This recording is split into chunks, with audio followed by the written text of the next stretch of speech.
o dia em que o mundo escolheu a marca da besta. Apocalipse 13, versículos 15 a 18. E foi-lhe concedido que desse vida à imagem da besta, para que a imagem da besta falasse e fizesse com que todos os que não adorassem a imagem da besta fossem mortos.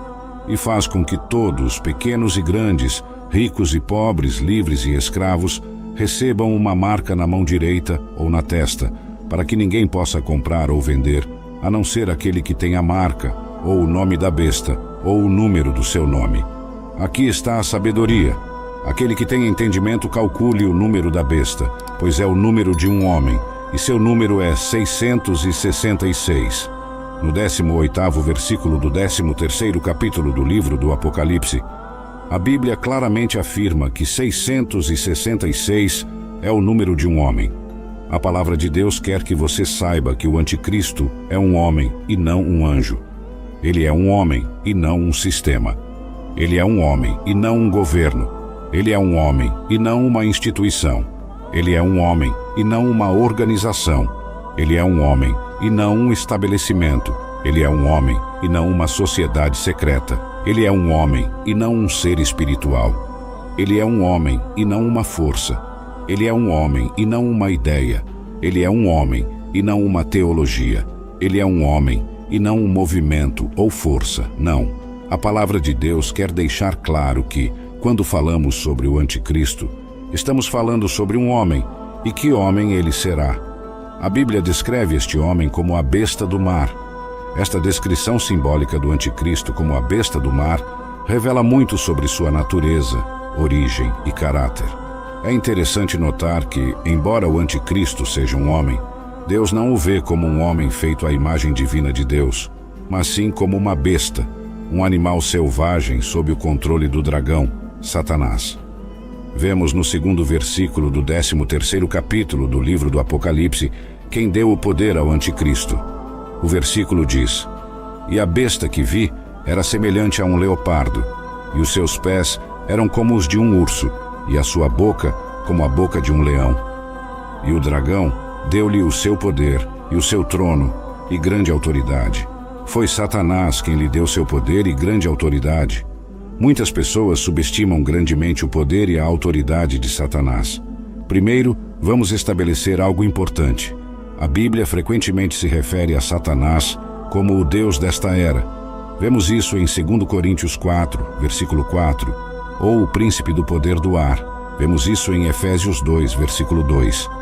Essas designações dão uma ideia da autoridade temporária e influência de Satanás no reino terrestre. A Epístola de João até afirma em 1 João 5, versículo 19: "Sabemos que somos de Deus e que o mundo inteiro jaz no maligno."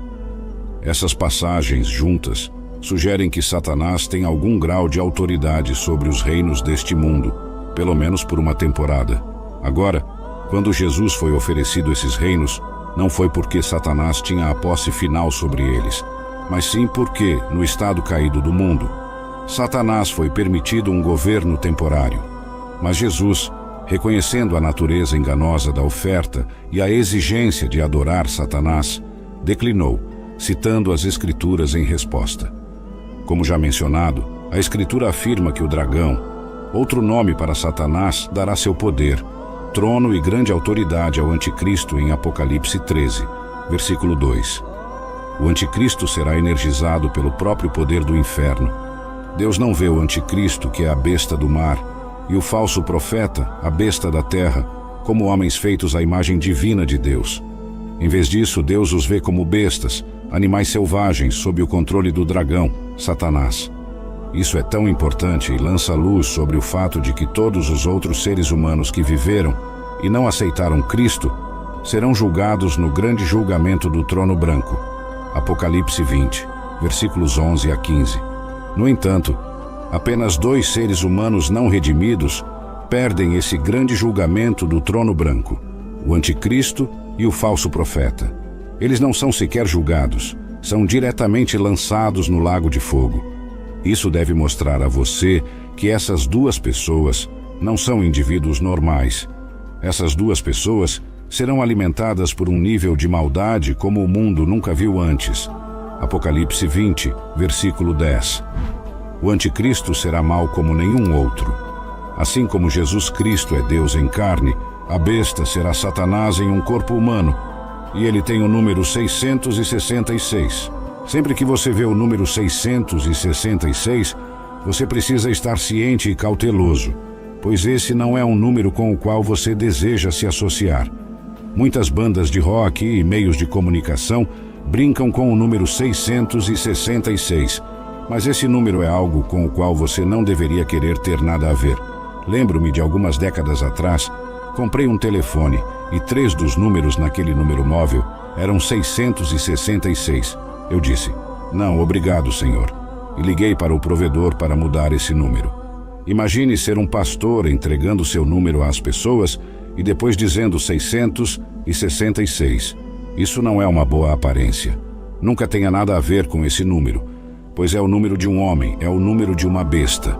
Agora hoje quero falar sobre o dia em que o mundo escolheu a marca da besta.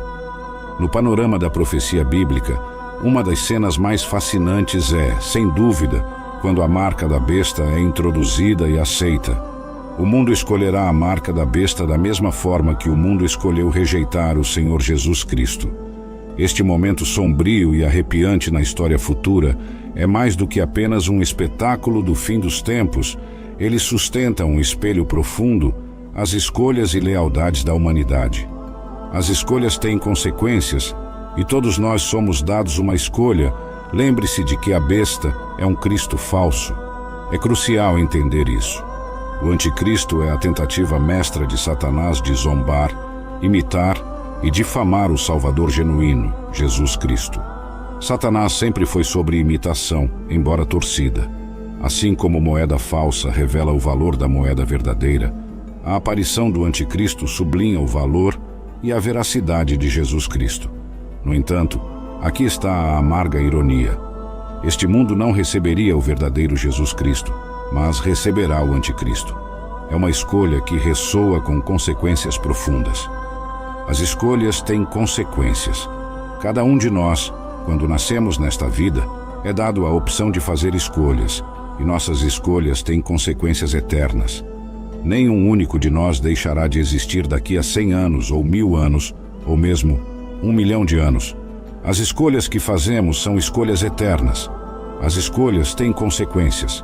Vivemos em um mundo que tenta adoçar, um mundo que tenta borrar as linhas, um mundo que tenta esconder o fato de que as escolhas têm consequências. Embora a marca da besta não esteja em operação hoje, você e eu temos uma escolha a fazer. Ou é Jesus Cristo, ou o anticristo, de uma forma ou de outra, não há meio termo. Os dias em que o mundo rejeitou Cristo é quando o mundo, tacitamente, talvez sem saber, aceitou o anticristo e as marcas de seu domínio.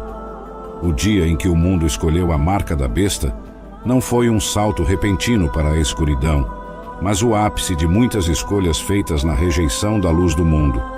Veja, se rejeitarmos Jesus Cristo, é quase inevitável que aceitemos o anticristo. Não se pode simplesmente permanecer neutro em questões de significância eterna. Quando Jesus proclamou, "Aquele que não está comigo está contra mim", ele apresentou uma dicotomia que se mantém verdadeira mesmo em cenários do fim dos tempos. Quando afastamos a verdade, só resta uma coisa a abraçar: o engano. Não há meio termo.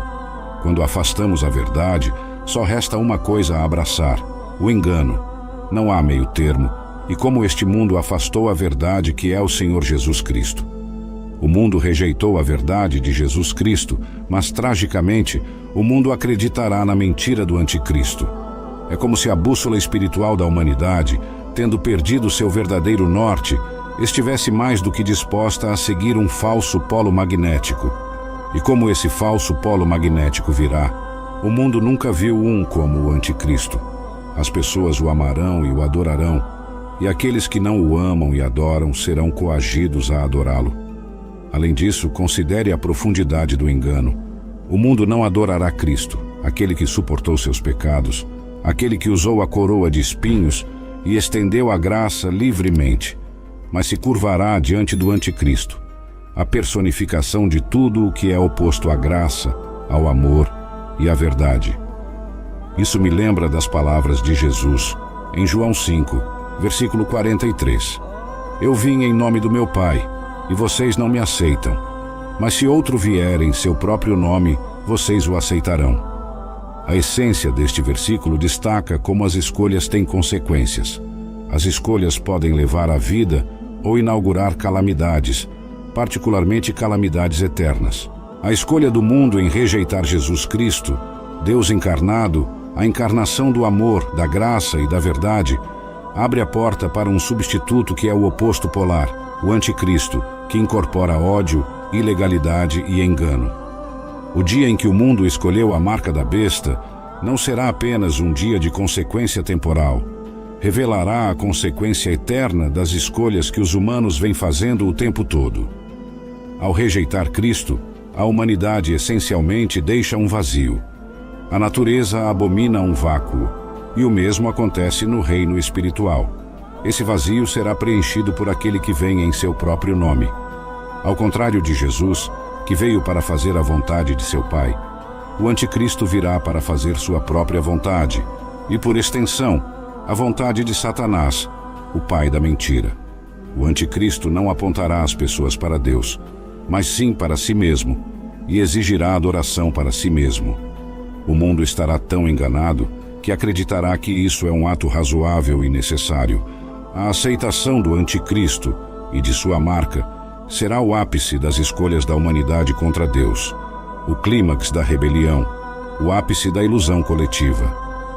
O dia em que o mundo escolheu a marca da besta será um dia marcado por uma cegueira espiritual sem precedentes, uma cegueira que poderia ter sido evitada se o mundo tivesse aceitado Jesus, a luz do mundo.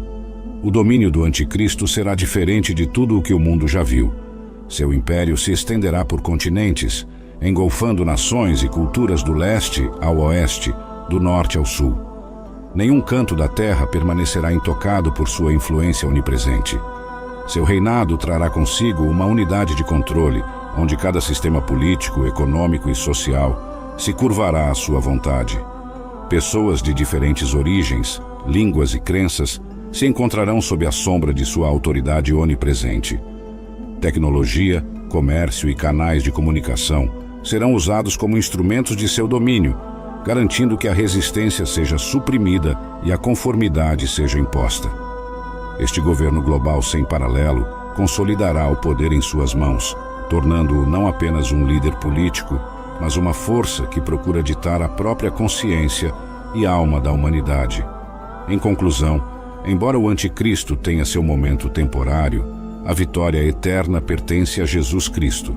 Então, ao estudarmos a profecia e olharmos para o que está por vir, também examinemos nossos corações hoje, que nossas escolhas reflitam nossa lealdade ao verdadeiro Cristo e não sejamos influenciados pelas crescentes decepções do mundo, pois, ao compreendermos o falso, podemos apreciar, honrar e nos comprometer mais profundamente com o genuíno Salvador. Mateus 24, versículos 1 a 14. Jesus saiu e se afastou do templo, e seus discípulos vieram até ele para mostrar-lhe os edifícios do templo. E Jesus disse a eles: Vocês veem todas essas coisas? Em verdade vos digo, não será deixada aqui pedra sobre pedra que não seja derrubada. E enquanto ele estava sentado no Monte das Oliveiras, os discípulos vieram até ele em particular, dizendo: Dize-nos, quando acontecerão essas coisas, e qual será o sinal da tua vinda e do fim do mundo? E Jesus respondeu: Cuidado para que ninguém vos engane, pois muitos virão em meu nome dizendo: Eu sou o Cristo, e enganarão a muitos. Vocês ouvirão falar de guerras e rumores de guerras. Vejam que vocês não se assustem, pois todas essas coisas devem acontecer, mas ainda não é o fim. Nação se levantará contra nação, e reino contra reino. Haverá fomes, pestes e terremotos em vários lugares. Tudo isso é o começo das dores. Refletindo sobre os ensinamentos de Jesus, em Mateus 24, versículos 1 a 14, e comparando-os ao estado atual do mundo, torna-se evidente que estamos testemunhando o próprio desdobramento de suas palavras proféticas. Jesus forneceu uma visão geral das condições mundiais que marcarão o ínterim entre sua ascensão e os dias que antecedem sua segunda vinda. Suas descrições, embora amplas, ressoam profundamente com o nosso mundo atual. É quase como se estivéssemos sendo entregues uma lente espiritual, permitindo-nos ver nosso mundo através das revelações proféticas de Jesus. À medida que comparamos os eventos atuais com suas palavras, fica claro que estamos nos aproximando do cumprimento de Mateus 24, versículos 1 a 14. Guerras e rumores de guerras, ligue a notícia, e os relatórios estão cheios de nações se levantando contra nações, reinos em conflito com reinos. Fome. Relatórios globais mostram que muitas regiões estão lutando com escassez de alimentos e desnutrição. Terremotos, atividades sísmicas estão se tornando mais frequentes, com tremores abalando partes do mundo que antes eram consideradas estáveis. No entanto, é crucial entender que nenhum desses eventos isolados indica singularmente o retorno iminente de Cristo. Em vez disso, eles coletivamente pintam um quadro maior. Quando Jesus chamou esses eventos de o começo das dores, ele estava fornecendo uma ilustração vívida. A frase original pode ser comparada ao início das dores do parto. Qualquer um familiarizado com o nascimento entende a natureza das contrações. Elas começam suaves e aumentam em frequência e intensidade à medida que o parto se aproxima. Desenhando esse paralelo, não devemos procurar um evento monumental sinalizando o retorno de Jesus. Em vez disso, a frequência e intensidade crescentes de guerras, fomes, terremotos e outras tragédias servem como indicações coletivas. Assim como as contrações apontam para um nascimento iminente, esses eventos sinalizam que a criação está gemendo, ansiosamente esperando a segunda vinda de Cristo. O que você, como filho de Deus, precisa observar é a frequência e a intensidade. Esta perspectiva é essencial na nossa interpretação. Enquanto é fácil olhar para um evento significativo e declarar "este é o sinal", Jesus encoraja uma visão mais ampla. Coletivamente, estes são sinais. Eles representam o começo das dores, e como as primeiras dores de parto, nos preparam para o que está por vir. Além disso, a importância não está apenas em reconhecer esses sinais, mas na postura do coração, que eles encorajam. Se realmente acreditamos que estamos vivendo no começo das dores, isso deve incutir em nossos corações uma urgência. Uma urgência de que o tempo está se esgotando. Uma urgência de buscar o Senhor enquanto Ele pode ser encontrado. Uma urgência de entender que estamos nos aproximando cada vez mais do livro do Apocalipse. Uma urgência de espalhar o Evangelho, aprofundar nosso relacionamento com Jesus e ser embaixadores de sua paz em um mundo cada vez mais tumultuado. Vez após vez, precisamos nos lembrar de que estamos literalmente vivendo no começo das dores. O começo das dores não é mais uma profecia, não. Eles estão aqui. Os dias em que vivemos são o começo das dores, os dias do fim, os dias proféticos, os dias que são um cruzamento da eternidade, os dias que são o desdobramento do Apocalipse, os dias que são o testemunho da verdade predita, os dias que são as últimas páginas da história terrestre. Cada manchete, cada tragédia e todas as perturbações globais não devem nos empurrar para o medo, mas para uma fé mais profunda. É um chamado para entender os tempos e reconhecer a mão soberana de Deus guiando os eventos mundiais. Não se surpreenda com o que está acontecendo em nosso mundo. Jesus nos disse que isso aconteceria. Sim, as dores são reais. A dor, o sofrimento e o caos são palpáveis, mas que eles sirvam como um lembrete de que estes são apenas os começos. Assim como as dores de parto culminam na alegria do nascimento, essas dores apontam para a esperança do retorno de Jesus e o estabelecimento de seu reino eterno. É fácil olhar para o mundo e acreditar que tudo está fora de controle. Mas eu gostaria de lembrá-lo, meu amigo, que servimos a um Deus vivo, um Deus soberano. Tudo não está fora de controle. Ele trabalha todas as coisas conforme o conselho de sua própria vontade. Deus está no comando. Jesus deixou claro que todas as coisas listadas em Mateus 24 farão parte dos últimos dias, os tempos perigosos. Você está constantemente ouvindo rumores de guerras. Você está constantemente ouvindo sobre pessoas morrendo e não sabe o que fazer. Você sente que não está seguro. Você sente que não pode mais suportar os males do mundo. Você sente como se o mundo e seus governantes estivessem ficando cada vez mais perversos a cada dia. Jesus disse que você não deve se desencorajar por causa disso.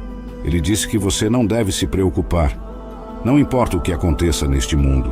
Não importa o que o governo faça no país em que você vive. Não fique desencorajado. Não viva com medo. Lembre-se de que Deus ainda está em seu trono.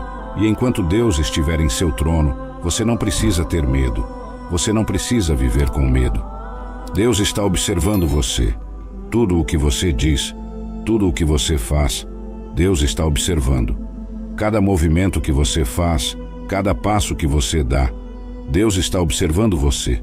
Não passa um segundo em que Deus não tenha os olhos em você. Deus está observando você. Onde quer que você esteja agora e o que quer que esteja fazendo, saiba disso. Deus está observando. Normalmente, quando digo isso às pessoas, elas ficam nervosas, ficam com medo e apreensivas. Mas o problema é que ainda veem Deus não como um pai, mas como alguém com quem estão em inimizade.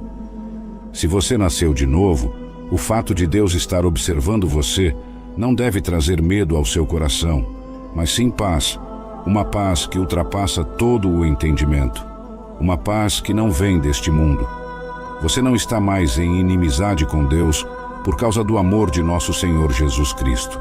Ninguém jamais te amou como o Senhor Jesus ama você. Ele morreu por você, sofreu a morte mais profunda por você, deu sua vida por você, e agora, neste exato segundo, Ele está sentado à direita do Pai e está advogando por nós.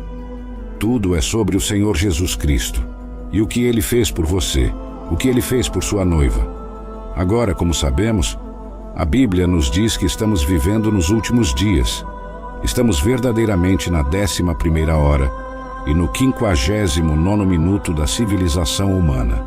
Podemos ver tudo o que Jesus nos disse que aconteceria em Mateus 24 acontecendo agora. Um exemplo perfeito de que Deus ainda está no controle é visto em Daniel, capítulo 4, versículos 24 a 27. Esta é a interpretação, ó Rei, e este é o decreto do Altíssimo, que se abateu sobre meu Senhor, o Rei. Você será expulso dentre os homens e habitará com as bestas do campo, e comerá grama como os bois, e será molhado pelo orvalho do céu. E passarão sobre você 7 tempos, até que você saiba que o Altíssimo domina sobre o reino dos homens e o dá a quem quer. E a ordem de deixar o tronco da árvore com as raízes significa que seu reino será restaurado a você, depois que você tiver reconhecido que o céu domina. Portanto, ó Rei, aceite meu conselho. Renuncie aos seus pecados praticando a justiça e às suas iniquidades mostrando misericórdia aos oprimidos, para que talvez a sua prosperidade seja prolongada. Nabucodonosor era um rei que muitas vezes tomava glória e adoração por seu império. Sob seu governo, o Império Babilônico era um dos reinos mais poderosos do mundo, e a Babilônia cresceu em uma formidável cidade. Nabucodonosor estava tão alto quanto um ser humano poderia estar. Todos e tudo estavam abaixo dele. Ele tinha tantos recursos à sua disposição e recebia glória e adoração por isso. Até onde Nabucodonosor estava preocupado, não havia ninguém acima dele. Mas Deus humilhou esse homem, e por 7 anos ele foi posto em suas mãos e joelhos e teve que comer grama como um animal selvagem. Isso nem é a parte impressionante. O contexto é que, quando isso aconteceu, Israel ainda estava sob o domínio de seu império. Mas Deus reduziu o imperador para mostrar que ele ainda está no comando. Nabucodonosor era conhecido como o destruidor de nações, mas foi reduzido a comer grama. Digo tudo isso para destacar o fato de que Deus ainda está no controle, independentemente de qual direção o mundo tome. Temos um Deus no céu que é grande e está no comando, independentemente de quem se senta no assento de autoridade nesta terra. No final das contas, Deus está no controle, e o Deus que está no controle é o Deus que está observando você. Você não precisa viver com medo na sua própria vida. Qualquer que seja a direção que sua vida tome, Lembre-se de que Deus ainda está no controle. Não importa quem o traiu, pode até ser sua esposa ou marido que o traiu, mas lembre-se, Deus ainda está no controle. José foi traído por seus irmãos, mas quem estava no controle? Deus. Não é maravilhoso que Deus esteja observando você? Aquele que está definitivamente no controle está interessado em sua vida e na vida de sua família. Aquele que te ama está interessado em sua vida. O que mais ele precisa fazer para mostrar que te ama? Ele é a razão pela qual você está indo para o céu. Você não está indo para o céu porque é uma boa pessoa. Há muitas pessoas boas no inferno agora. Ser uma boa pessoa moral não te dá um segundo no céu. Você não está indo para o céu por causa da quantidade de dinheiro que você doou. Você não está indo para o céu por causa do número de pessoas que você ajudou. Seu sobrenome, a quantidade de tempo que você ora, não fará nada por você. O número de cultos na igreja que você frequenta não ajudará. A verdadeira razão pela qual você está indo para o céu é por causa de um homem que veio a esta terra há 2000 anos e morreu pelos seus pecados, pelos meus pecados, pelos nossos pecados. Nós merecíamos o fogo do inferno, merecíamos a destruição eterna, merecíamos experimentar a ira total de Deus sem limites, merecíamos estar naquele lugar onde o homem rico foi na história do homem rico e Lázaro. Merecíamos ir para aquele lugar de choro e ranger de dentes. Mas a Bíblia nos diz em João 3, versículo 16, porque Deus amou tanto o mundo que deu seu Filho unigênito, para que todo aquele que nele crê não pereça, mas tenha a vida eterna. É o amor de Deus que nos salvou daquele lugar. É o amor de Deus que nos salvou da eternidade do inferno. Jesus veio e pagou o preço. Muitas vezes, abrimos as notícias e vemos todas as coisas acontecendo no mundo, e tudo o que vemos são tempos perigosos. Estou aqui para lembrá-lo de que Deus está no controle. Você não precisa ter medo ou viver com medo. Aquele que está definitivamente no controle está observando você. Como os começos das dores se desenrolam, não tenha medo.